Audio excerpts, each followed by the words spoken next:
Hello foodies, I'm Kavitha. I'm also foodie. ఇవాళ అన్న పరమాన్నం చేసేద్దామండి. ముందుగా ఒక కప్పు రైస్ను నానబెట్టుకోవాలి. స్టవ్ మీద పాలు పెట్టుకుని అవి బాగా మరుగుతున్నప్పుడు ముందుగా నానబెట్టి ఉంచుకున్న రైస్ను ఇలా చేతితో మెదిపితే ఇలా చిన్న నూకలాగా అవుతుందండి. ఈ నూకను పాలలో వేసి బాగా ఉడికించుకోవాలి. ఇలా మంచిగా ఉడికిన తర్వాత చక్కెర వేసుకోవాలి.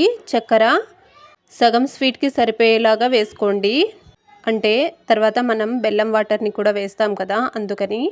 ఇప్పుడు అందులోకి కాసింత ఇలాచి పౌడర్ వేసి ఇలా బాగా కలిపి కాస్త చల్లారినాక ఇలా గట్టి పడుతుందండి. ఈ స్టేజ్లో ఉన్నప్పుడు ముందుగా కరిగించి పెట్టుకున్న బెల్లం వాటర్ని వేసి ఒకసారి బాగా కలుపుకోవడమేనండి.